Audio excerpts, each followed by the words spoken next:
Hello students, welcome back again. आज की class में हम करते हैं नया टॉपिक कोसेट्स। कोसेट्स की डेफिनेशन एंड इसकी क्या क्या प्रॉपर्टीज हो सकती है वो देखते हैं। देखिए,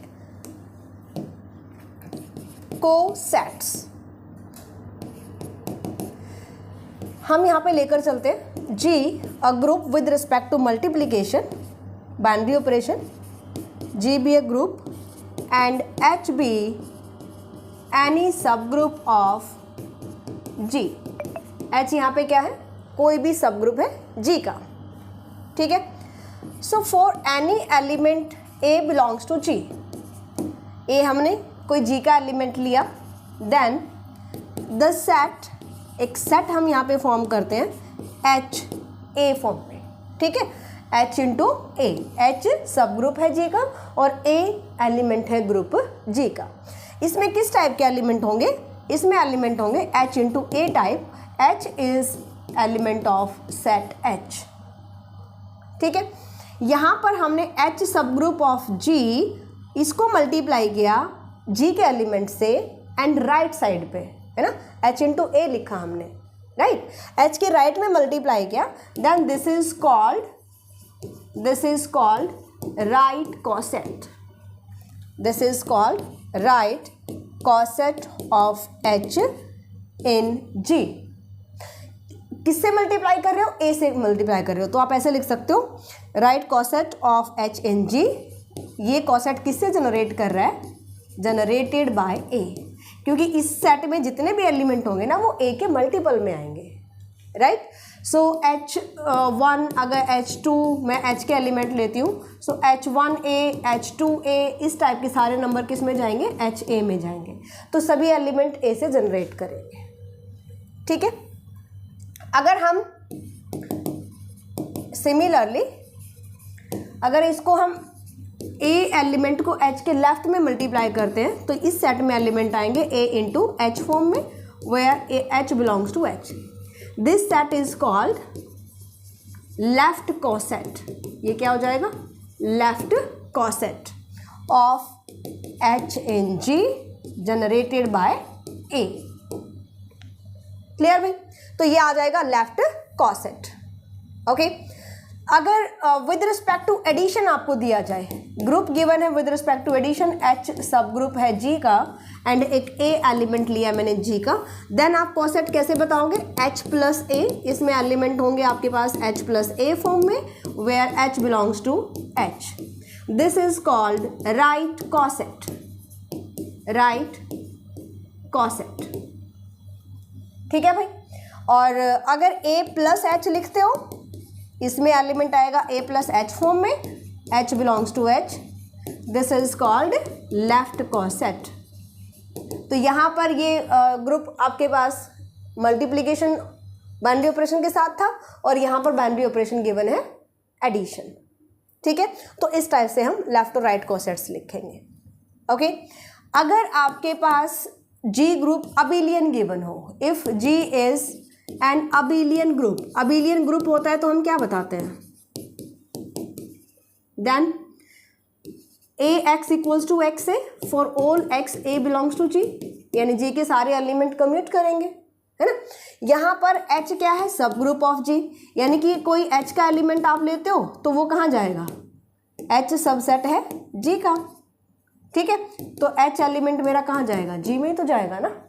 और जब हम कोसेट लेते हैं एच ए सेट में H इंटू ए टाइप के एलिमेंट होंगे, राइट, जहाँ पे H नंबर होता है H का, तो हम यहाँ पे, और जो ए एच आप सेट लेते हो उसमें ए इंटू एच फॉर्म के एलिमेंट होते हैं, राइट। सो ऑटोमेटिकली H हमारा नंबर किसका हो गया, जी का नंबर, और A is also belongs to G. G is an abelian, then you can write a H equals to H a. इसका मतलब ए एच एच ए के equal, यानी कि ये सारे एलिमेंट के लिए सेटिस्फाई करेगा, तो लेफ्ट और राइट कोसेट्स इक्वल हो जाते हैं। तो अगर ग्रुप अबिलियन दिया गया हो सो लेफ्ट कोसेट इक्वल होता है राइट कोसेट के, ओके। मोस्ट इंपॉर्टेंट जो इसके रिजल्ट रहेंगे, अगर H आपके पास है सब group of G and H element हमारे पास है H का number, then you can say that H into H equals to H into H.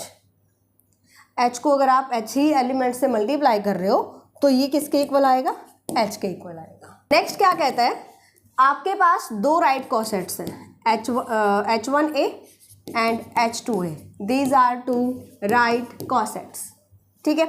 Then either H1A intersection H2A phi होगा या फिर राइट कोसेट्स इक्वल होंगे। तो दो राइट कोसेट्स अगर आपको गिवन है, या तो बिल्कुल डिसजॉइंट होंगे, एक भी नंबर कॉमन नहीं होता, या फिर वो दोनों बिल्कुल सेम होंगे, ठीक है। सेम कंडीशन आप लेफ्ट कोसेट्स के लिए भी लगा सकते हो। Similarly AH1 intersection AH2 phi या फिर AH1 इक्वल होगा, अगर दो कोसेट्स लेफ्ट कोसेट्स आपके पास है तो दोनों इक्वल होंगे या फिर डिसजॉइंट होंगे। नेक्स्ट टॉपिक आता है हमारे पास index of H in G, most important, index of H in G। तो डेफिनेशन कैसे बताएंगे, H is a subgroup of group G, subgroup of a group G, then the number of distinct right or left cosets of H in G is called index of H in G। Index का मतलब क्या हुआ कि H के, अगर मैं यहाँ पे लेफ्ट और राइट कोसेट्स निकालती हूँ, डिस्टिंक्ट राइट कोसेट्स या डिस्टिंक्ट लेफ्ट कोसेट्स कितने बन रहे हैं, उसको हम इंडेक्स बोलते हैं, ठीक है। उसको हम क्या बोलते हैं, इंडेक्स। किससे डिनोट करते हैं, G mod H, इससे डिनोट करते हैं, या फिर इससे डिनोट करते हैं, ठीक है। इनका मीनिंग क्या है, this is number of right और left cosets of H in G। Clear भाई। अब एक मोस्ट इंपॉर्टेंट थ्योरम आपके पास आती है, लैग्रेंजेस थ्योरम।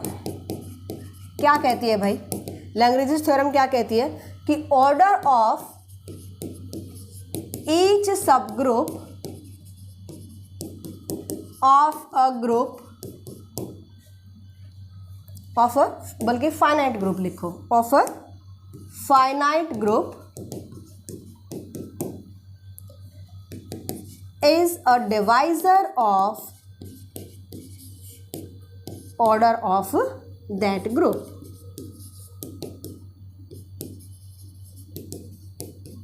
मतलब ये क्या कह रहा है कि भाई ऑर्डर ऑफ G आपको दे रखा है N, H सब ग्रुप है G का, एंड ऑर्डर ऑफ H दे दिया आपको M, then M divides N, M N को हमेशा डिवाइड करेगा। Order of each sub group of a finite group is a divisor of order of that group, ठीक है। देखिए क्या रिलेशन निकालेंगे इसमें हम, अगर ये डिवाइड करता है, if M divides N implies that N को लिखोगे आप K इंटू M फॉर्म में। यहाँ पर ये जो K एलिमेंट है, K नंबर जो है, K is the number of distinct right or left cosets of H in G। ये जो K हमारे पास नंबर होता है ना, ये होता है नंबर ऑफ डिस्टिंक्ट राइट और लेफ्ट कोसेट्स। ये कॉन्सेप्ट कहाँ से आया, ये आया लैग्रेंजेस थ्योरम से। लैग्रेंजेस थ्योरम का प्रूफ ऑलरेडी करवा रखा है, ग्रुप थ्योरी की आप प्लेलिस्ट चेकआउट कर लेना, तो वहाँ पर अच्छे से एक्सप्लेन किया गया है, तो वहाँ से आप कर सकते हो, ठीक है।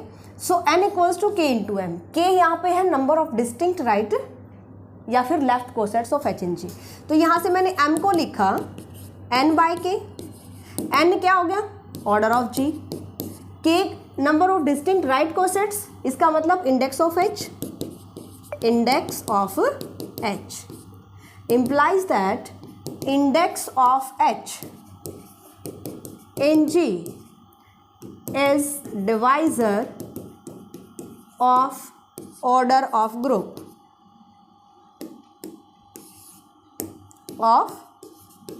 ऑर्डर ऑफ ग्रुप, ये इसको डिवाइड कर रहा है, index of H order of G को डिवाइड करता है। तो एक रिजल्ट तो मेरा यहाँ से आ गया। नेक्स्ट रिजल्ट, इसी को हम लिख सकते हैं k इज इक्वल्स टू, इसी से अगर मैं फाइंड आउट करूँ k is equals to m by n, m क्या है, order of n by m, sorry n by m, n रहेगा ऑर्डर ऑफ g, h यहाँ पे m क्या है, ऑर्डर ऑफ h, m जो हम लेकर चले हैं ऑर्डर ऑफ h, ठीक है। Implies that order of g, k क्या था भाई मेरे पास, k था index of h in g, k क्या है, index of h in g, because it is a set of all distinct right और लेफ्ट कोसेट्स, ठीक है।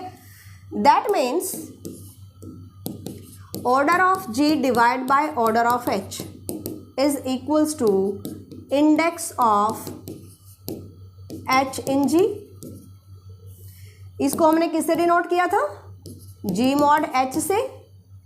That means order of g divide by order of h equals to index of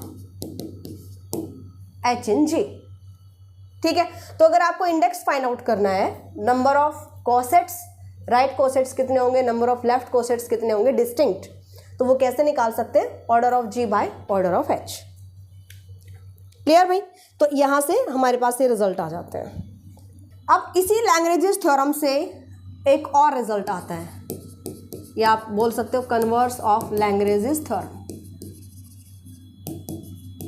क्या कहता है, अगर मैं यहां पे लेकर चलती हूं if g is a finite group, g हमने लिया कोई फाइनाइट ग्रुप, और इसका ऑर्डर ले लेते हैं, ऑर्डर ऑफ g n ले लेते हैं, ठीक है। And m is not divisor of n, that is हमने कहा कि m डिवाइड नहीं करता है n को, ठीक है। तो इस कंडीशन में हम बता सकते हैं देयर एग्जिस्ट नो सब group of g such that order of, या डायरेक्ट लिख देते हैं, कोई भी ऐसा सब ग्रुप एग्जिस्ट नहीं करेगा ऑफ ऑर्डर m। तो यहाँ पे g का ऐसा कोई भी सब ग्रुप नहीं होगा जिसका ऑर्डर m होगा, ठीक है। तो लैग्रेंजेस थ्योरम अगर अप्लाई करेंगे तो हमेशा ग्रुप का ऑर्डर g के ग्रुप के सब ग्रुप का ऑर्डर ग्रुप के ऑर्डर को डिवाइड करता है, ठीक है। एग्जाम्पल के लिए अगर मैं यहाँ पे लेकर चलती हूँ, g हमने ले लिया ऑफ 6 ऑर्डर, ठीक है। अगर हम ये बताएं कि g के पास कोई भी सब ग्रुप यहाँ पे एग्जिस्ट, 6 के डिवाइजर निकाल लो, चलो 6 के डिवाइजर निकाल लो, डिवाइजर ऑफ 6 1 2 3 एंड 6, ठीक है। सो देयर इज नो, दो हैं हमारे पास, there are no any sub group of g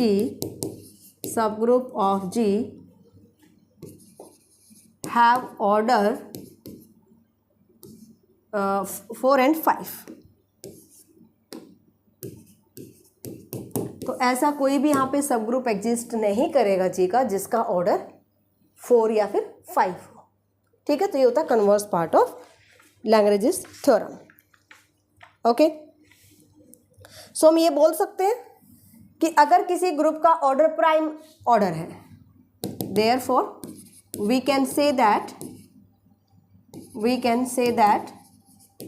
if order of g is prime, अगर ऑर्डर ऑफ g प्राइम है, दैट मीन्स p को डिवाइड कौन कर सकता है, p को अगर मैं डिवाइड करती हूँ या तो 1 डिवाइड करेगा या फिर p खुद को डिवाइड करेगा, अगर p प्राइम नंबर है तो, where p is prime, p is prime, ठीक है। So there exist subgroup of g, से h ले लेती हूँ मैं, ठीक है। Then order of h is 1 और order of H is P। तो यहाँ पे जो सब ग्रुप एग्जिस्ट करेगा उसका ऑर्डर या तो 1 होगा या फिर उसका ऑर्डर P होगा, क्योंकि लैग्रेंज थ्योरम ये कहते हैं कि ग्रुप का सब ग्रुप का ऑर्डर ग्रुप के ऑर्डर को डिवाइड करता है। अगर ग्रुप का ऑर्डर ही प्राइम नंबर है तो उसके सब ग्रुप का ऑर्डर या तो 1 हो सकता है क्योंकि 1 P को डिवाइड करता है, या फिर P हो सकता है, P खुद को डिवाइड करता है। Implies that there is no proper sub group. ये तो इम्प्रॉपर सब ग्रुप हो गया ना, implies that H is improper sub group. H क्या हो जाएगा? Improper sub group. इसी से हम ये भी बता सकते हैं अगर ग्रुप का ऑर्डर प्राइम नंबर है so there is no any proper sub group of G। Sub group of G का कोई भी प्रॉपर सब ग्रुप यहाँ पे एग्जिस्ट ही नहीं करेगा। ठीक है, इसी पे बेस्ड आगे हम पढ़ेंगे सिंपल ग्रुप में। तो यहाँ तक ही रिजल्ट करवाते हैं भैया। इसके बाद हम करेंगे नॉर्मल सब ग्रुप। ठीक है, उसमें इंपॉर्टेंट थ्योरम्स हम करेंगे। लैंग्वेजेस का प्रूफ मैंने बता दिया है आपको कि ग्रुप थ्योरी की पुरानी क्लासेस देख लीजिए, वहाँ पर करवाया हुआ है। तो अच्छे से तैयार कीजिए। मिलते हैं नेक्स्ट क्लास में। Bye, take care.